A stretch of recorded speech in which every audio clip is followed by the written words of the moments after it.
고려가 황제국이었다는 말 여러분은 믿기세요? 답은 왕관보다 한 장의 명령에 숨어 있었죠. 오늘은 광종의 선택을 따라 그 흔적을 보죠.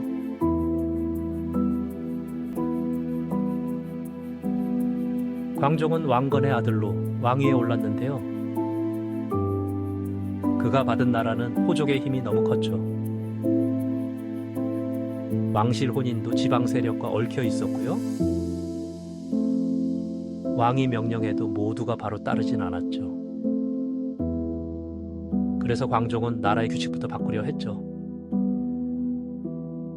황제국의 격식도 그 큰 틀 안에 있었고요. 처음부터 칼을 뽑은 왕은 아니었어요. 몇 해 동안 그는 호족의 움직임을 살폈죠. 그 사이 궁궐 안의 긴장은 더 짙어졌고요. 첫 승부수는 노비안건법에서 터졌어요. 억울하게 노비된 사람을 다시 살피게 한 거죠. 겉으로는 억울함을 푸는 법처럼 보였지만 호족 입장에선 집안 힘줄이 끊기는 일이었죠. 노비는 노동력이고 사병을 먹이는 기반이었거든요. 그 기반이 흔들리자 왕권은 숨통이 트였고요. 백성에겐 숨구멍, 호족에겐 칼날이었죠. 그래서 이 법은 지금도 평가가 엇갈려요. 개혁이냐 숙청의 준비냐 질문이 남거든요. 분명한 건 호족의 숫자 힘이 줄었다는 점이죠. 왕은 사람의 신분을 직접 만지기 시작했어요. 이제 다음 표적은 벼슬길이었죠. 당시 벼슬은 대개 집안 힘을 타고 흘렀어요. 왕에게 충성할 세 사람은 찾기 어려웠죠. 그래서 광종은 시험이라는 문을 열었어요. 과거제는 인재를 뽑는 새 장치였고요. 집안보다 글과 실력을 보겠다는 뜻이었죠. 물론 아무나 갑자기 출세한 건 아니었어요. 그래도 벼슬길의 기준은 확실히 흔들렸죠. 새 관료들은 왕의 제도에 빚을 지게 됐고요. 왕은 사람을 바꾸며 권력의 길도 바꿨어요. 이 변화는 고려의 긴 관료 전통으로 이어져요. 빠른 결정보다 꾸준한 제도가 힘이 된 거죠. 여기서 광종의 전략 감각이 또 보입니다.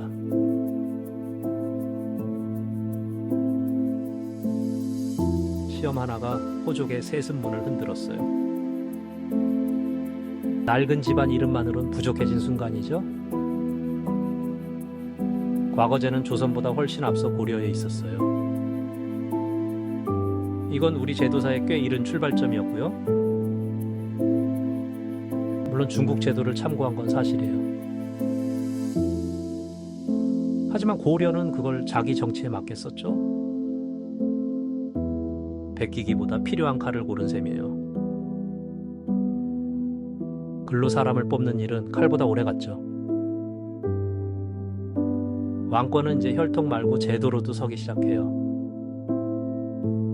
그 변화가 황제국 격식과도 맞물렸고요.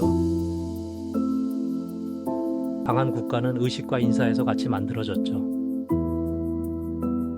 호족들은 이제 예전처럼 웃을 손이 없었어요. 이제 핵심 질문으로 돌아가 볼게요.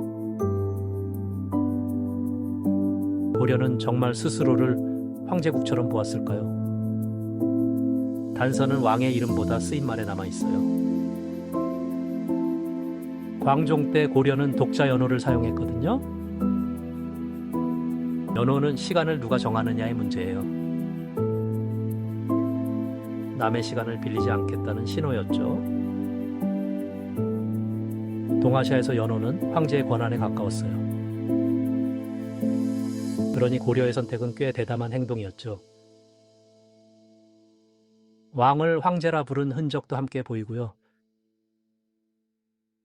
다만 외교 상황에 따라 표현은 달라졌어요.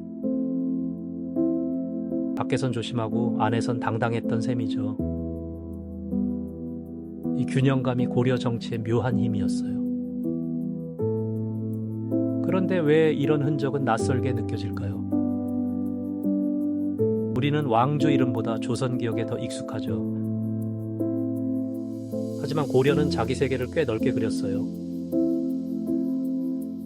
개경의 궁궐은 그 중심을 보여주는 무대였고요. 의식에서 왕은 단순한 지방 군주가 아니었죠. 그 격식은 백성에게도 나라의 크기를 느끼게 했어요. 국가의 자신감은 말과 의복에도 스몄고요. 그렇다고 늘 제국처럼 행동한 건 아니에요. 현실 외교는 자존심만으로 버티기 어렵죠. 그래서 고려는 안팎의 얼굴을 다르게 썼어요. 그 복잡함을 놓치면 역사가 납작해져요. 이제 남은 건 권력을 지키는 어두운 방법이에요.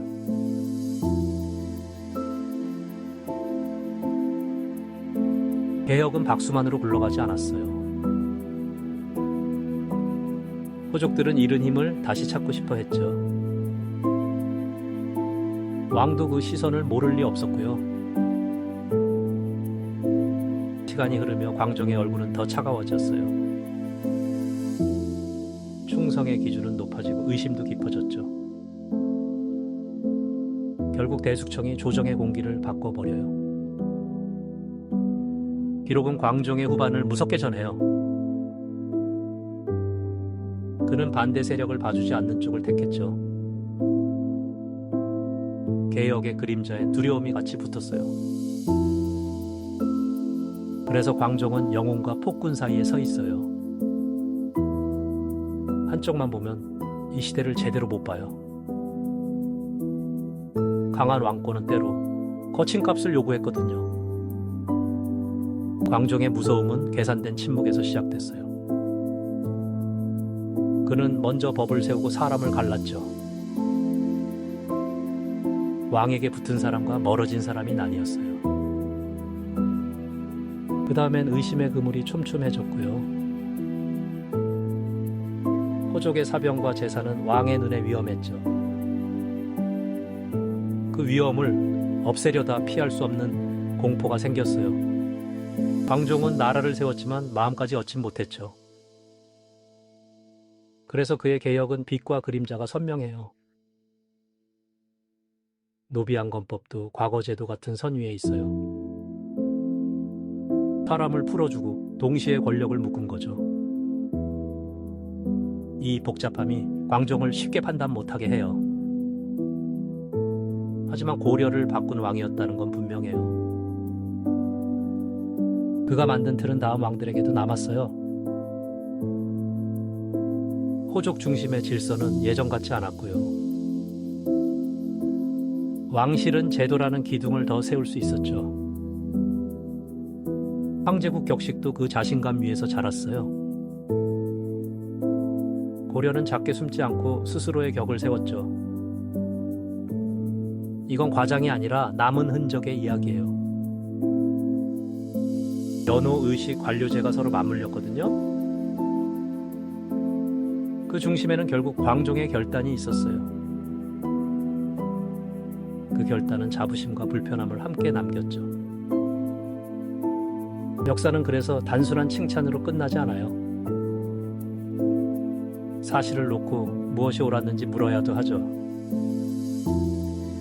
그 질문이 오늘 우리에게도 이어집니다.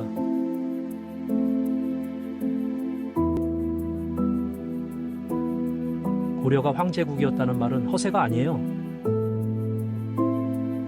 그 안엔 제도를 세운 손과 흔들린 사람도 있죠. 그래서 광종은 편한 답을 허락하지 않아요. 자랑스러운 흔적도 아픈 선택도 같이 봐야죠. 그때 비로소 고려의 크기가 제대로 보입니다.